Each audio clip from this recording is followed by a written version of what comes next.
యొక్క మెల్లని స్వరానికి మిమ్మల్ని అందరినీ కూడా ప్రేమతో ఆహ్వానిస్తున్నాను. దేవుడు మిమ్మల్ని దీవించునుగాక. ఉదయకాలం దేవుడు మిమ్మల్ని ఆశీర్వదించాలి, మిమ్మల్ని దర్శించాలి, మీతో మాట్లాడాలని ప్రభును వేడుకుంటున్నాను.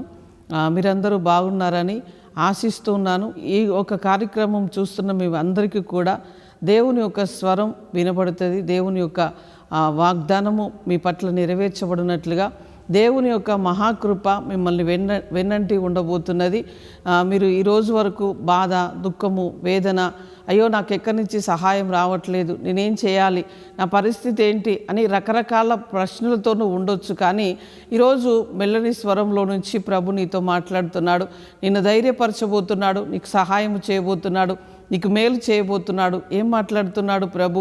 ఒకసారి చదువుకుందాం. యెషయా గ్రంథం 41వ అధ్యాయం 13వ వచనం. నీ దేవుడైన యెహోవాను నేను భయపడకుము, నేను నీకు సహాయము చేసేదనని చెప్పుచు నీ కుడి చేతిని పట్టుకొని ఉన్నాను. నీవు భయపడకు, నీ కుడి చేతిని నేను పట్టుకొని ఉన్నాను, నీకు నేను సహాయము చేస్తా అంటున్నాడు. మనుషులు ఈరోజు సహాయం చేస్తానంటారు, రేపు నీ చేయి వదిలిపెడతారు. ఒకవేళ వారికి వీలైతే సహాయము చేస్తారు, వీలు కాకపోతే చేయరు. కానీ ఈరోజు ప్రభు ఏం మాట్లాడుతున్నాడంటే, నీకు మేలు చేస్తా, నీవు భయపడని అవసరం లేదు, నీ చెయ్యి పట్టుకొని నడిపిస్తా. ఏ రోజు వరకు నడిపిస్తాడు? ఆయన నీ యొక్క బాల్యము నుంచి నీ వృద్ధాప్యం వరకు కూడా నీ చెయ్యి పట్టుకొని నడిపిస్తాడు. నీకు కావలసిన సహాయము, మేలు సమస్తము కూడా ఆయన చేస్తాడు. కనుక ఈరోజు ధైర్యం చెడిపోయి ఉన్నావా? అయ్యో నాకు ఎక్కడి నుంచి సహాయం రావట్లేదు అనుకుంటున్నావా? బాధపడకు, భయపడకు. ప్రభు ఏమంటున్నాడంటే, నేను నీకు సహాయము చేస్తా. ఏ విధముగా సహాయము చేస్తాడటంటే, ఒక చంటి బిడ్డను తల్లి చేయబట్టుకొని తండ్రి చేయబట్టుకొని నడిపించినట్లుగా నిత్యము నేను నీ చేతిని పట్టుకొని నడిపిస్తాను అంటున్నాడు. ఈ వాగ్దానమును నమ్ము, దేవుడు నీ జీవితంలో గొప్ప కార్యములు జరిగించబోతున్నాడు. ప్రేయర్ చేసుకుందాం. పరిశుద్ధుడా, జీవము కలిగిన మా తండ్రి, నీకు స్తోత్రాలు చెల్లిస్తున్నాం.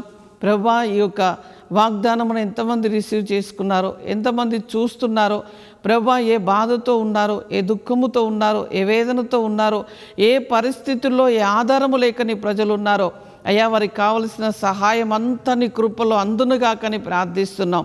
ప్రభా, ప్రతి సహాయము నీ వద్ద నుంచి వారికి దొరుకునుగాకని ప్రార్థిస్తున్నాం. అయ్యా, ఎవరెవరు నీ పైన ఆధారపడుతున్నారో అయ్యా, వారందరికీ కూడా నీ సహాయము సమృద్ధిగా అనుగ్రహించబడునుగాకని మేము ప్రార్థిస్తున్నాం. అయ్యా, నీ ప్రియులందరినీ ఆరోగ్యముతో, క్షేమముతో, సమాధానముతో, దీవెనతో అయ్యా నీ కృపతో నింపండి. అయ్యా, వారి లోపలికి వచ్చిన, బయటికి వెళ్ళిన అయ్యా, వారు చేస్తున్న పనులు దీవెనకరముగా మార్చమని మేము ప్రార్థిస్తున్నాం.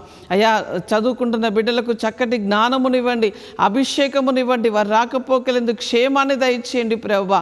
అయ్యా, ఈరోజు పెళ్లి రోజు అయ్యా తండ్రి ప్రభువా, అయ్యా పుట్టినరోజు జరుపుకుంటున్న బిడ్డలకు మేలు కలగాలి, దీవెన కలగాలి, ఆశీర్వాదము కలగాలని ప్రార్థిస్తున్నాం. ఎవరెవరు ప్రభు అనారోగ్యముతో ఉన్నారో అయ్యా, రక్షణ లేక ఉన్నారో, రక్షణ లేని వారికి రక్షణ, ఆరోగ్యం లేని వారికి ఆరోగ్యము, క్షేమము, సమాధానం నీ కృపలో సమృద్ధిగా అనుగ్రహించబడునుగా కానీ అయ్యా మేము ప్రార్థిస్తున్నాం. ప్రభు నీ ప్రియులందరినీ దర్శించండి, గొప్ప కార్యములు జరిగించమని యేసు నామములో అడుగుచున్నాము తండ్రి.